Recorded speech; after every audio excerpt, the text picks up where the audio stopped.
aussi bien sûr encouragée par les programmes de l'Union européenne, dans ce contexte de construction européenne des années 80, 90 et 2000, comme le montrent par exemple des exemples que j'ai cités. Y como decíamos, todo esto además pues, es algo que se promueve fuertemente desde la Unión Europea en los años 80 y 90.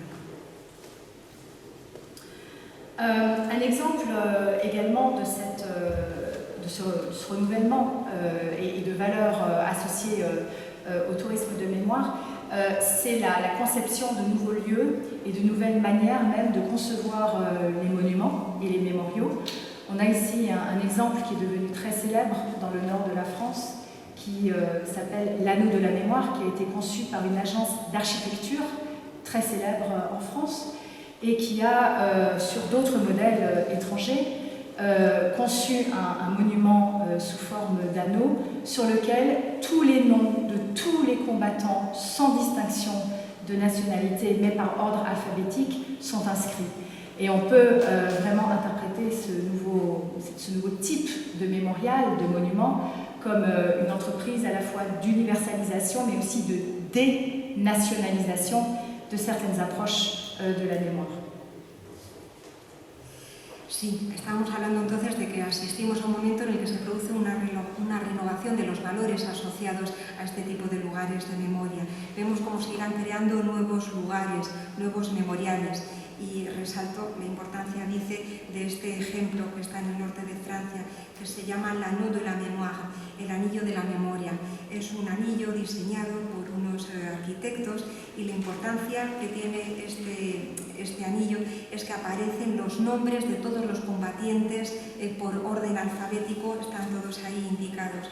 Y eso me parece muy importante, dice ella, como un nuevo tipo de universalización y también como es muy importante desde el punto de vista de la desnationalisation. Alors maintenant, je vais aborder, mais très, très rapidement, finalement, le deuxième temps de la présentation, sur juste quelques points que je vais synthétiser, c'est-à-dire que ce qu'on appelle donc la mise en tourisme de ces lieux de mémoire conduit à l'émergence de toute une série de nouveaux dispositifs qui sont aussi des formes d'adaptation à la demande sociale, mais procèdent évidemment également du discours politique. Bien, entonces ahora voy a abordar también ya un poco en resumen este concepto de turistificación y cuáles son los nuevos dispositivos que se van a ir creando y que se van a ir adoptando para responder a la demanda social, a las exigencias sociales, pero también políticas. Alors, on assiste par exemple à l'émergence de tous ces itinéraires et ces chemins. Por ejemplo, itinerarios, caminos. Mais aussi, le développement du tourisme de mémoire se traduit bien sûr par un développement sans précédent de l'aménagement culturel des sites historiques qui conduisent à la fin du XXe siècle et particulièrement avec le centenaire à la création d'une nouvelle génération de musées d'histoire vus comme des équipements structurants, à la fois institutions savantes, lieux culturels avec de véritables programmations culturelles, mais aussi lieux d'innovation technologique et architecturale. Y entonces así es como asistimos al desarrollo de nuevas formas de gestión cultural. Todo eso a finales del siglo XX, pero sobre todo ya comenzando el siglo XXI, asistimos a la creación de nuevos museos también de historia, lugares históricos que tienen ese enfoque, por supuesto, también cultural y de difusión. Son lugares de innovación. Alors, ces nouveaux musées rompent avec ce type de musées qui ont été construits surtout dans les années 60 et qui mobilisaient encore beaucoup les anciens combattants. Et ces musées, avec des collections, avec une orientation très patriotique, étaient très proches, en très grande proximité des valeurs des anciens combattants, comme le mémorial de Verdun par exemple. Mais avec les années 80-90, on voit apparaître donc cette nouvelle génération de musées d'histoire qui mobilisent une sociologie d'acteurs complètement différente, où les acteurs centraux qui sont dans la conception des musées sont des historiens, des scientifiques, des scénographes ou encore des artistes, Un exemple célèbre, évidemment, qui a été extrêmement innovant à l'époque, c'est un historial de Péronne qui se trouve également dans le nord de la France, à proximité des champs de bataille. C'est un musée dédié à la Première Guerre mondiale. Et ici, un autre exemple encore plus récent, dans les Vosges en Alsace, autre grand champ de bataille de la Première Guerre mondiale, et qui est une réalisation franco-allemande. Donc ces musées présentent aujourd'hui aussi des conceptions de la guerre qui mettent en parallèle, qui font se rencontrer des conceptions d'historiographie d'origine nationale différentes. On est donc en rupture avec un modèle plus ancien de musée et de médiation touristique qui ne présentait qu'une vision nationale, nationalo-centrée de l'histoire. Bien, entonces rompemos un poco con todos los modelos que venían de los años 60, en donde el diseño y la concepción, el origen de todo ello venía de los antiguos combatientes, con un componente patriótico muy importante. Eran sobre todo los valores patrióticos los que se ensalzaban, un poco al estilo de lo que se hizo en Verdún, en Verdun.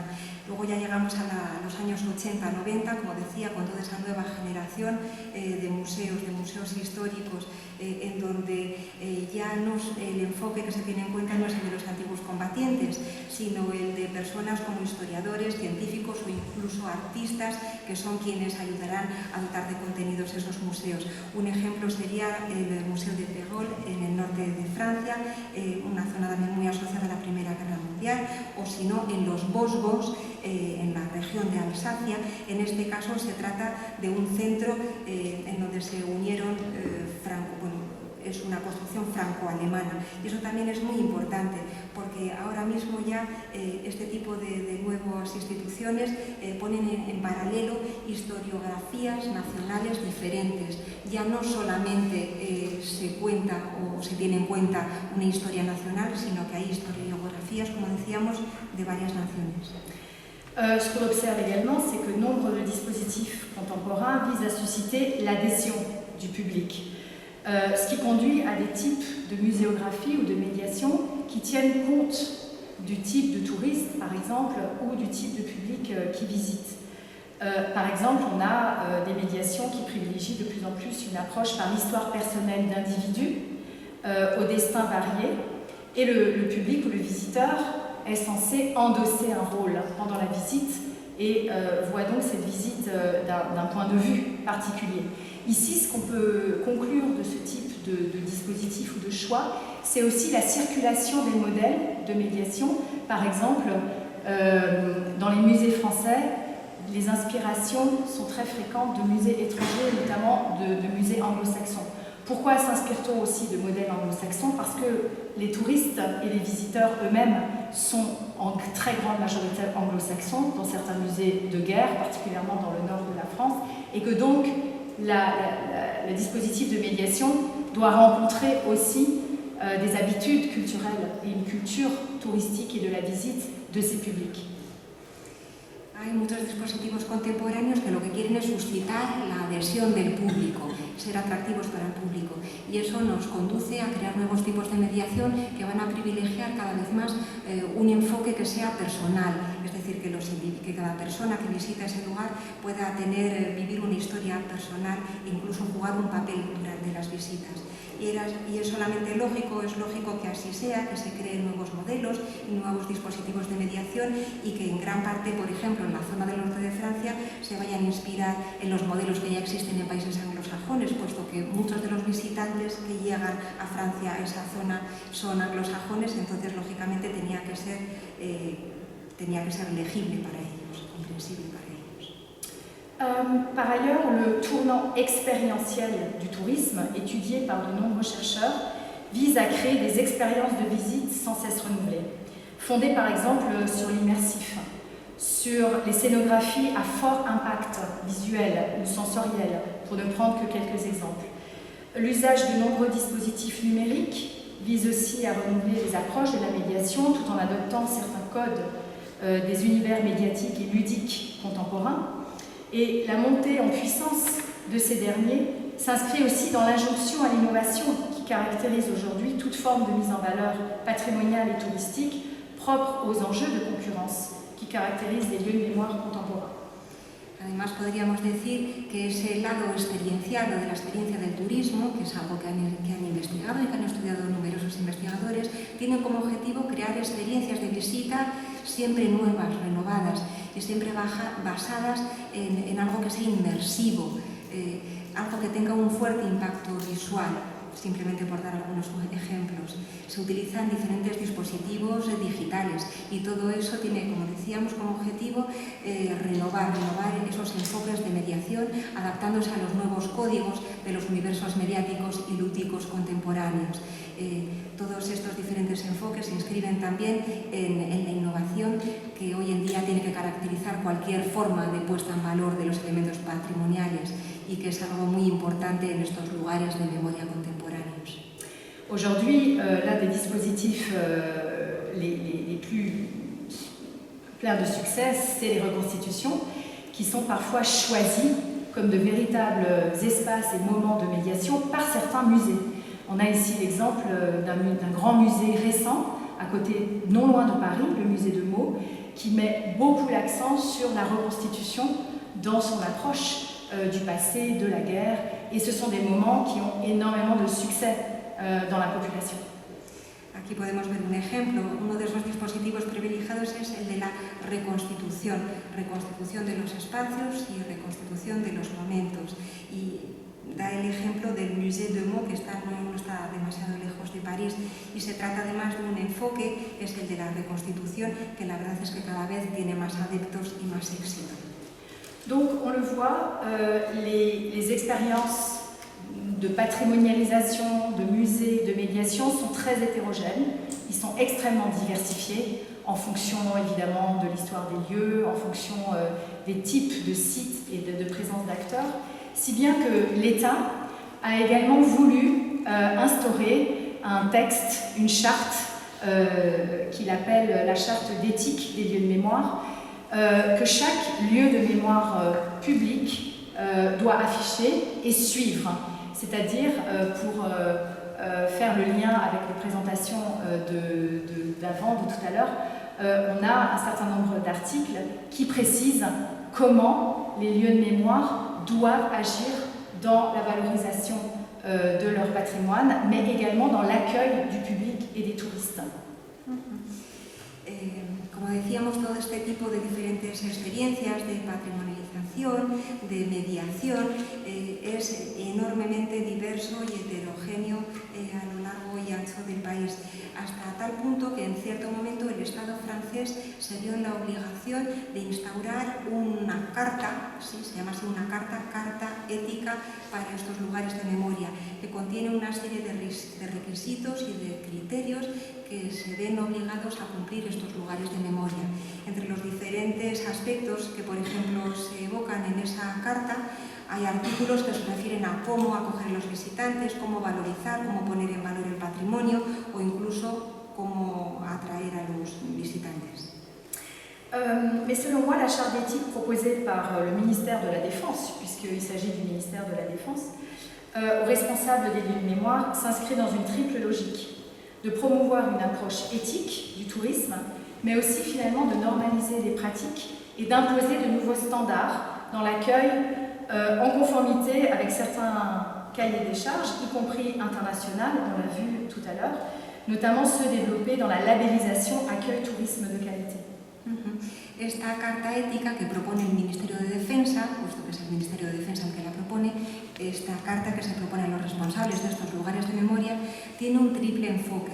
Primero, se trata de promover un enfoque ético del turismo, pero también el objetivo es normalizar las prácticas e imponer nuevas normas, todo ello de acuerdo con determinadas especificaciones y en particular las que se desarrollan bajo una etiqueta que es la de acogida de turismo de calidad.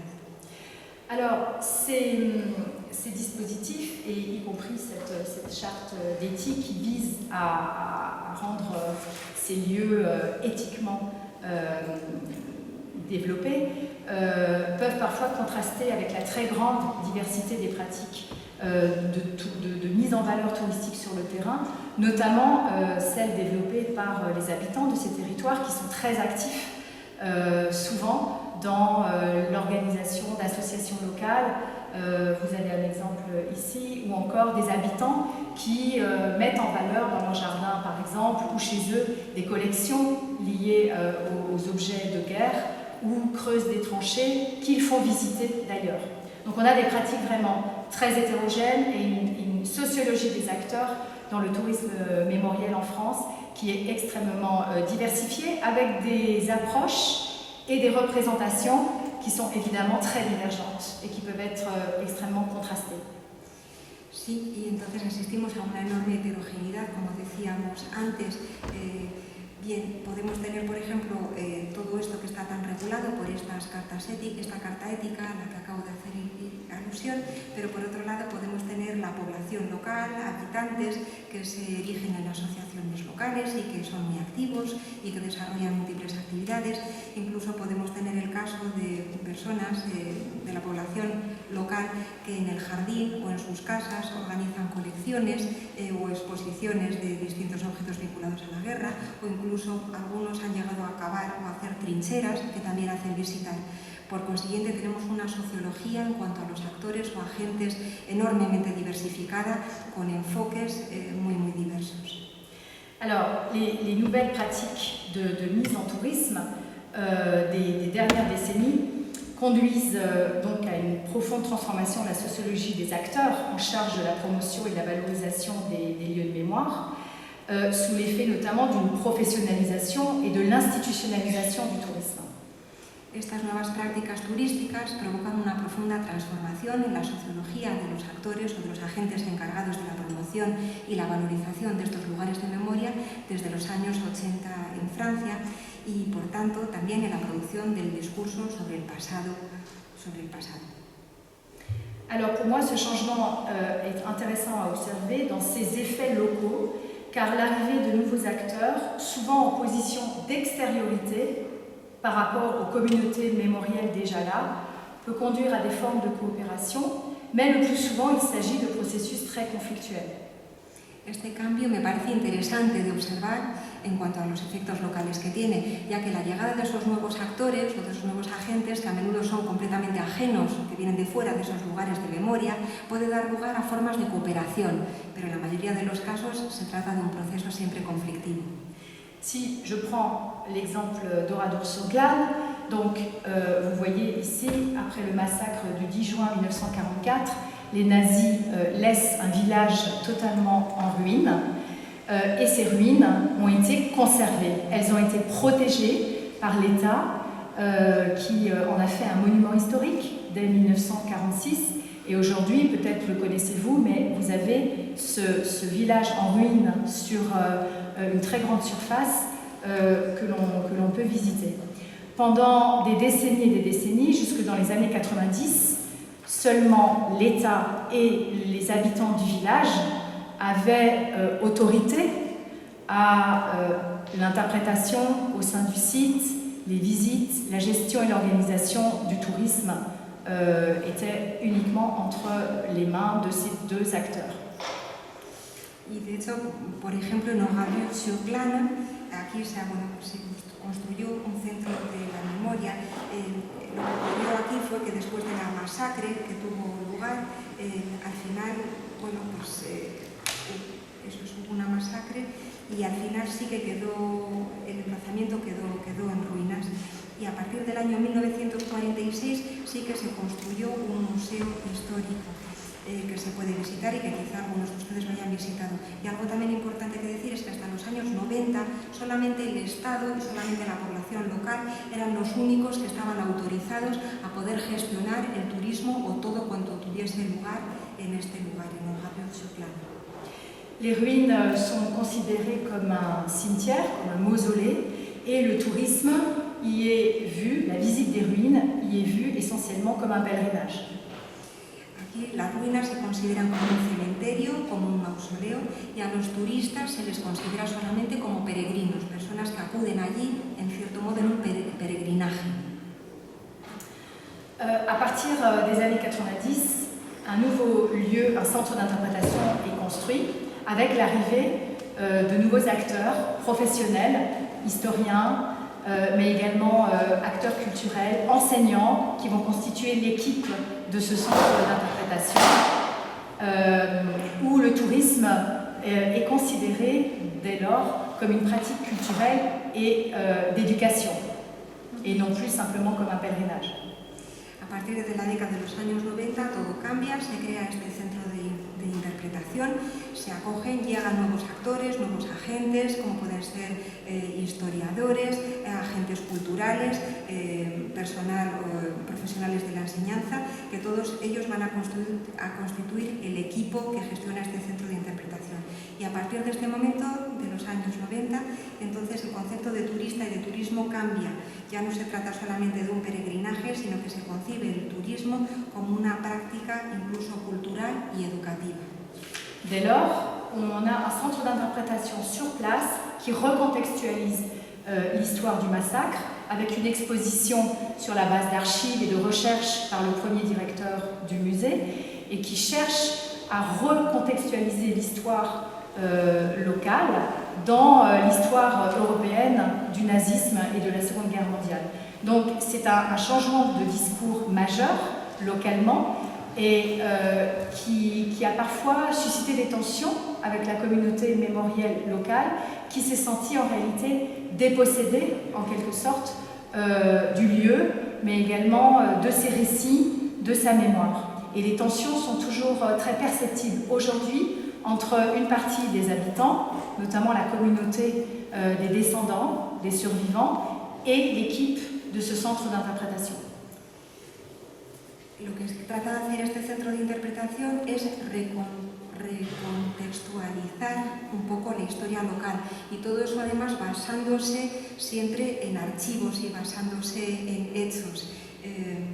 Quiere volverla a poner en contexto, no solamente en la región, sino también poniéndolo en contexto con la historia de Europa y con el nazismo. Y ese cambio de discurso ha provocado bastantes problemas en la región, sobre todo con esa población local, que ahora se siente un poco desposeída del lugar, de la información, de la memoria, y todo esto sí que ha creado muchas tensiones entre el equipo de gestión de este centro y parte de la población, sobre todo descendientes de los antiguos combatientes.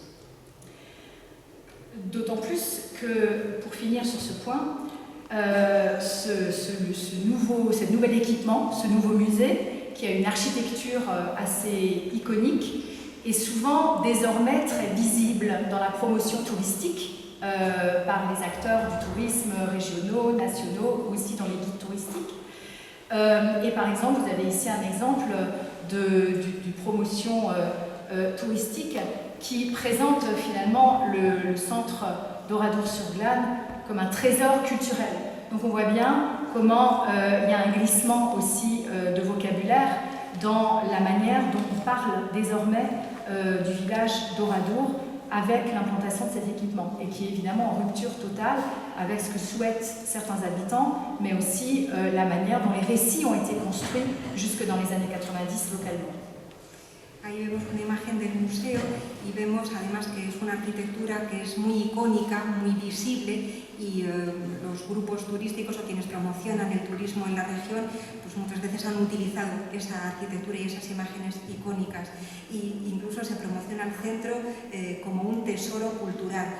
Como decíamos anteriormente, vemos que el vocabulario ha cambiado y también eso nos remite de nuevo a esa ruptura que se ha producido en el pueblo, sobre todo los habitantes que eran los que hasta los años 90 lo gestionaban, ahora pues hay un contraste claro con la nueva gestión. Alors je vais finir, parce que je vois que vraiment le temps nous manque, par trois points qui résument ma seconde partie et puis je laisserai vraiment la troisième partie pour une éventuelle discussion si vous avez encore le courage et la force. Bien, y ahora ya como nos estamos quedando sin tiempo, voy ya pues a la última, la parte final, que es un poquito el resumen de lo que he estado abordando hasta ahora y después, si nos queda tiempo y energía, dice que podremos hacer alguna pregunta. Justement pour finir sur ces conflictualités qui opposent des acteurs aujourd'hui en France dans un certain nombre de débats et de controverses liées au tourisme de mémoire, je vais prendre juste trois exemples.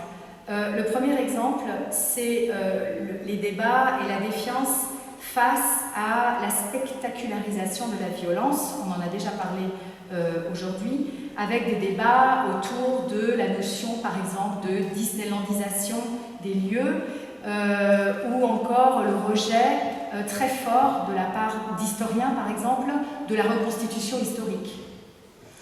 Y entonces, bueno, pues voy a hablar ya para terminar y para ir resumiendo de los conflictos en torno a esta cuestión del turismo, que reflejan diferentes relaciones con la memoria y el espacio.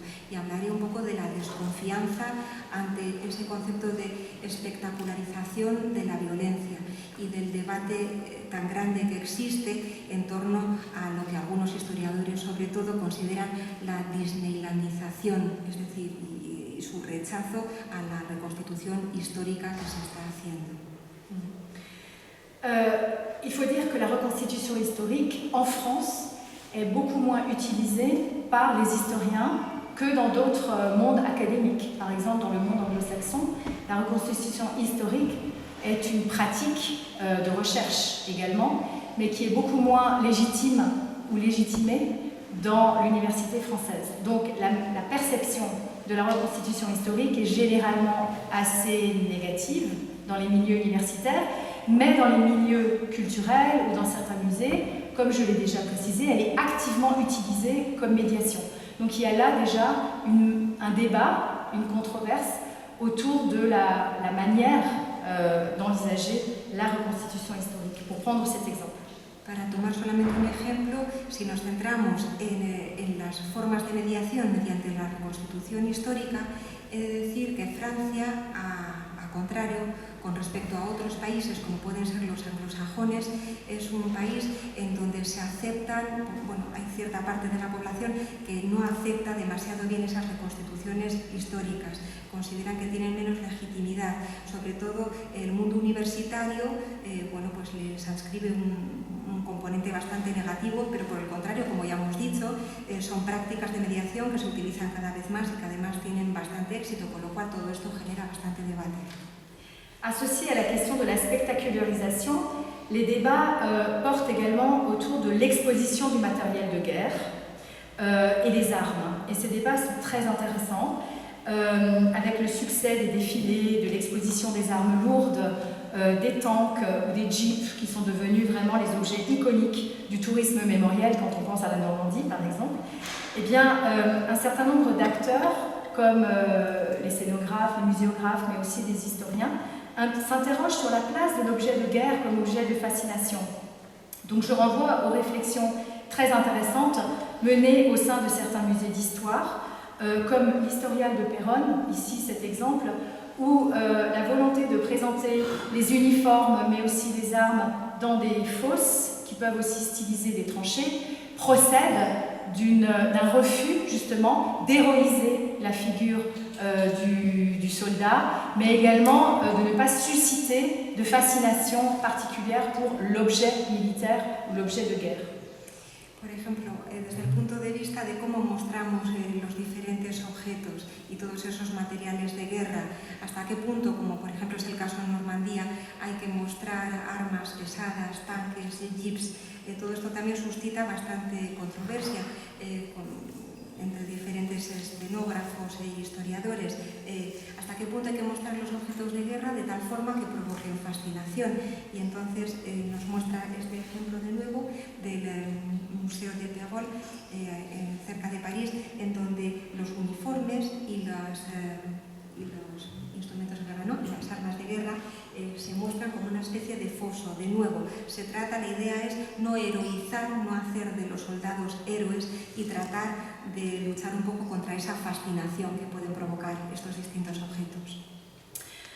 On peut aussi mentionner les réflexions passionnantes développées par le directeur du Panzermuseum de München, je crois, Münster, pardon, en Allemagne, Ralf Ratz, qui dirige un musée complètement consacré au matériel de guerre et aux armes lourdes, et qui s'interroge sur les représentations de ces armes auprès de différents publics. Il montre par exemple que pour les hommes, jeunes ou moins jeunes, c'est cool ce genre d'armes et il y a une véritable fascination, alors que pour d'autres publics, comme les femmes âgées par exemple, c'est plutôt traumatisant.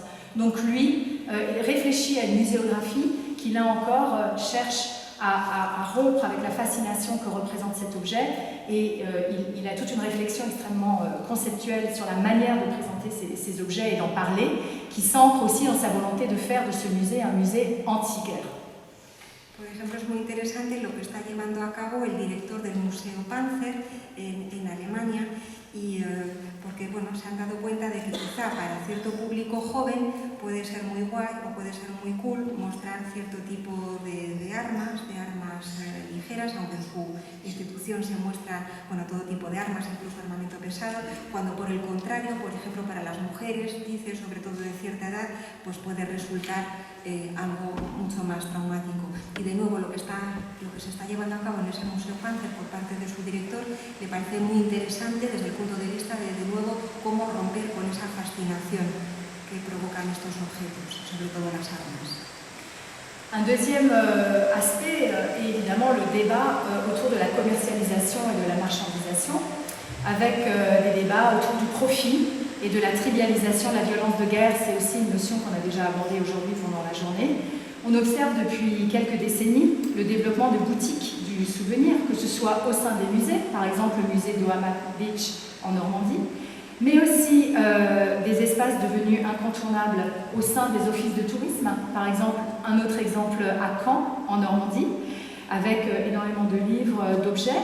Et puis, dans certaines villes, là encore, l'exemple de Caen en Normandie, bien sûr, les boutiques et les magasins privés de matériel de guerre ou de matériel de reconstitution. Donc, c'est l'émergence, la diffusion, le développement de ces boutiques renvoie bien évidemment à la culture de la consommation du souvenir touristique, mais aussi de l'objet de guerre. Et si sur les plages de Normandie, dans les villes comme Caen, Arromanches, Bayeux, ces commerces sont banalisés aujourd'hui et nombreux, en lien avec la présence d'une clientèle internationale fortement consommatrice d'objets souvenirs, les Américains, les Anglais par exemple, dans d'autres lieux, la question du commerce du souvenir se pose de façon beaucoup plus sensible et controversée. Ahora, por ejemplo, del debate que existe en torno a la comercialización y a la mercantilización, pues podríamos hablar también de debates que nos remiten a hablar del beneficio o de la banalización de la violencia y de la guerra. Y podemos tomar múltiples ejemplos, sobre todo los que tienen lugar en boutiques, en zonas como Normandía, es decir, toda la cultura, el consumo de este tipo de objetos casi a modo de souvenirs. Y está claro que si quizás en las playas de Normandía o en ciudades como Caen o Arromanches o Bayeux, estos comercios son ya habituales y abundantes. Y todo eso es gracias a la presencia de una clientela internacional que consume de forma muy importante todos esos recuerdos. Y podemos estar hablando de estadounidenses o de británicos. Pero hay otros lugares en donde esta cuestión de, por ejemplo, estas boutiques o estas tiendas de recuerdos es mucho más delicada y controvertida. Alors c'est le cas à Oradour-sur-Glane, je reviens à cet exemple, où le commerce d'objets souvenirs cristallise des tensions, certains habitants s'offusquant de la possibilité que des commerçants puissent tirer profit du massacre. Le positionnement des uns et des autres par rapport à la vente d'objets ou de bibelots comme ces exemples, qui sont de fabrication industrielle, en matériaux ordinaires, de peu de prix, révèle de manière plus profonde des relations différenciées à la mémoire du massacre, incarnant pour les uns une forme de banalisation, voire de trivialisation de la mémoire du massacre, mais pour les autres, une source de profit, mais aussi une réponse aux demandes des visiteurs. Cette question soulève donc le problème de qui est autorisé aussi à tirer profit de passé traumatique de la communauté. La question des bénéfices et des retombées financières associées à l'exploitation du site des ruines a toujours été une question sensible et controversée. Par exemple, dans le choix d'installer une boutique dans le centre d'interprétation pour vendre quels objets et quelle catégorie d'objets. Il faut savoir qu'à Oradour, chaque objet, chaque livre vendu dans la boutique du centre d'interprétation est soumis à l'approbation du maire du village et de l'association des familles des victimes. Como decíamos, este es el caso precisamente, es mucho más delicado y mucho más controvertido lo que sucede en el caso de Radio Choclana. Aquí, en este caso, el comercio de objetos de recuerdo, de souvenirs, viene a cristalizar las tensiones de las que ya hemos hablado. Y hay muchos habitantes, mucha población local, que termina por ofenderse ante la posibilidad de que ciertas personas puedan acabar beneficiándose, por así decir, de la masacre. La posición de unos y de otros ante la venta de estos souvenirs, que además han sido fabricados industrialmente y además con materiales corrientes y poco costosos, revela de manera más profunda las diferentes relaciones con la memoria de la masacre que tienen unos y otros, lo que encarnando para algunos una forma de banalización o incluso de trivialización de la memoria de la masacre, pero para otros supone una fuente de beneficios y además así dan respuesta a la demanda, las exigencias de los visitantes. Todo esto también nos plantea la cuestión de a quién se le permite sacar provecho de ese pasado traumático que sufrió la comunidad. La cuestión de los beneficios y de esas repercusiones económicas de la explotación de las ruinas siempre ha sido un tema delicado y controvertido en esta región. Y por ejemplo, la decisión de abrir una tienda en el centro de interpretación fue algo muy debatido y se plantearon qué tipo de objetos podían venderse ahí o no. Y la situación actual es que cada objeto, cada libro que se vende en esa tienda tiene que tener la aprobación del alcalde y también la aprobación de la Asociación de los Familiares de Víctimas. Enfin, et donc je termine par ça, troisième exemple de controverse et de débat qui sont en train vraiment de se développer aujourd'hui en France. Vous avez ici une promotion par un office du tourisme en Seine-Saint-Denis, qui est une banlieue dans le nord de Paris, pour un événement décolonial. C'est-à-dire qu'une ville de cette banlieue où la présence immigrée est très importante a pris la décision d'organiser une semaine des indépendances à Noisy-le-Sec, c'est le nom de cette ville, avec des événements, des actions et des itinéraires dans le but d'avoir une approche décoloniale de la mémoire et de rompre avec une approche de tourisme de mémoire pour privilégier un tourisme des mémoires et qui favorise des mémoires minoritaires, des récits invisibilisés ou une pratique décoloniale dans le rapport au passé. Y aquí vemos en pantalla un ejemplo y precisamente se trata de un municipio también en la región de París que lo que ha querido es tener un enfoque completamente descolonial. Se trata de una región con un fuerte componente de población inmigrante y lo que decidieron fue crear una semana, lo que ellos denominaron Semana de las Independencias, con diferentes acciones que se llevaron a cabo, con diferentes iniciativas. Y así se trataba de luchar contra el turismo de memoria y más bien a favor de un turismo de la desmemoria, es decir, un turismo que sí que tenga en cuenta todos esos relatos de personas invisibilizadas. Donc, en valorisant un nouveau tourisme des mémoires, décolonial mais aussi politique, on peut peut-être poser l'hypothèse que nous rentrons dans un post-tourisme de mémoire. On verra si l'hypothèse se valide dans quelques décennies. Y bueno, de aquí a ciertas décadas sabremos si estamos llegando ahí o no, pero todo esto nos podría hacer plantearnos si quizá no estamos avanzando hacia un post-turismo de memoria que tiene un enfoque mucho más descolonial. Et donc, je termine avec cette diapositive en m'excusant de la longueur et du retard. Moi, ce qui m'intéresse dans ces approches, c'est justement d'essayer de comprendre pourquoi le tourisme de mémoire ou le tourisme mémoriel, dans le cas français, mais on pourrait élargir à d'autres cas européens, est tellement marqué par des pratiques conflictuelles, des significations conflictuelles, des valeurs conflictuelles. Est-ce que ces conflits et ces tensions nous disent finalement des representations et des imaginaires du tourisme et du passé des différents acteurs? Bien, y con esto ya entonces finalizo mi presentación, pidiéndoles disculpas por lo que nos hemos alargado y con esta imagen que a mí me sirve un poco para plantearme lo que más me interesa, que es comprender por qué en Francia, pero no solamente en Francia, este turismo vinculado a la memoria está tan marcado por prácticas prácticas y por valores que terminan por ser siempre tan conflictivos. Gracias.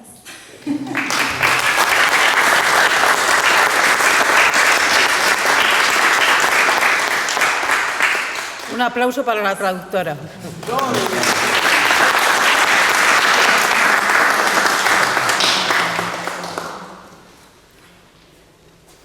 Brevemente, porque es un día larguísimo y porque la traductora también tiene que esto, pero... Bon, très bref, merci Anne, et merci la patience aussi pour avoir présenté les choses, gracias. Cenando podemos seguir discutiendo, mañana también, que habrá más tiempo de debate, que han salido muchas cosas, muchos elementos, desde un recorrido también cronológico, social, político, de la concepción del turismo de memoria, sobre todo en Francia, y ha terminado también con los debates más actuales, ¿no? De estas representaciones. Ha introducido obviamente un tema que incluso en Barcelona estamos desarrollando, estas rutas de la memoria colonial del esclavismo. Y nada, por cordialidad, dos intervenciones muy breves, y es como las de Los Ángeles, breves y esplendorosas, y mañana podemos seguir el debate. Y agradecemos también la paciencia del público por haber seguido con atención la conferencia de Anne. Si alguien quiere hacer alguna referencia, y si no, on est un peu fatigué déjà. Oui. Bref, il y a trop d'éléments, beaucoup d'éléments intéressants aussi pour discuter.